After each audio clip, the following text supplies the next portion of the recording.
Dr. Suvarchala, Scientific Director with Ziva Fertility Centers. Is erectile dysfunction a mental problem or a physical problem? This is a dilemma that a patient is confronted with when he has erectile dysfunction. Let's look at the physical aspects first. Definitely, physical aspects can also contribute to erectile dysfunction. You could be obese, you could be having diabetes, you could be suffering from heart disorders, you could be smoking too much or having consumption of alcohol could be too much. All these are factors that can directly cause erectile dysfunction. So if you can control this with the help of your physician and cut down on your smoking and alcohol consumption, there could be a huge change in your erectile dysfunction problem. Let's look at the mental problems. Well, the mental problems need to be sorted by proper counselors and psychologists who can help you in dealing with the situation better. But let's look at a few that are very evident, and you can also look inward, introspect yourself and your life and see if you're facing them as well.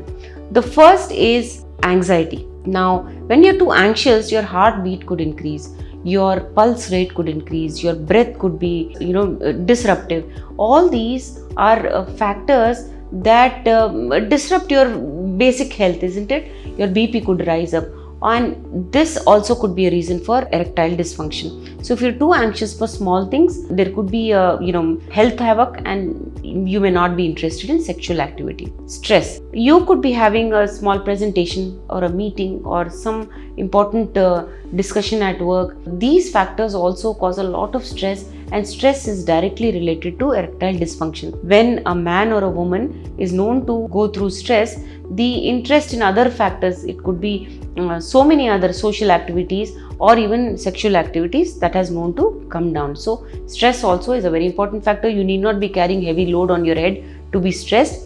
Actually, it's more of a load inside your head that you would be carrying for erectile dysfunction to result from stress. Then there is depression. This is something that we don't talk about, especially in men. They don't know if they're depressed, they don't know what they're dealing with, they don't know who to talk to because it's not considered manly to talk about depression. So depression also could lead to erectile dysfunction. It is a known cause of erectile dysfunction, and psychologists and psychiatrists have reiterated this point very often. So it's very critical that you deal with these three: anxiety, stress and depression.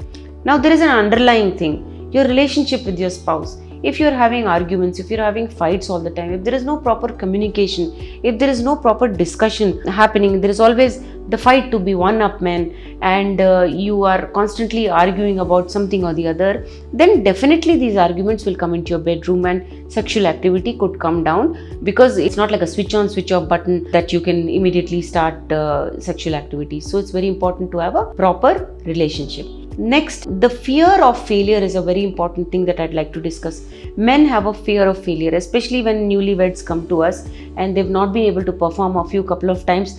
The fear of failure sets in. So even before they begin to attempt, that fear sets in and they're not able to perform. So do not do that. Don't set a standard for yourself. It's like any other learning curve. You start off by not knowing much and then you get better at it as you keep at it. So it's very critical that you keep at it and don't be bogged down by failure in trying sexual activities. If you want to understand more, if you want to plan your pregnancy, if you are hesitant to talk to anybody, please feel free to contact us. Thank you. A lot of effort has gone into making this video. Please like and subscribe us. Thank you.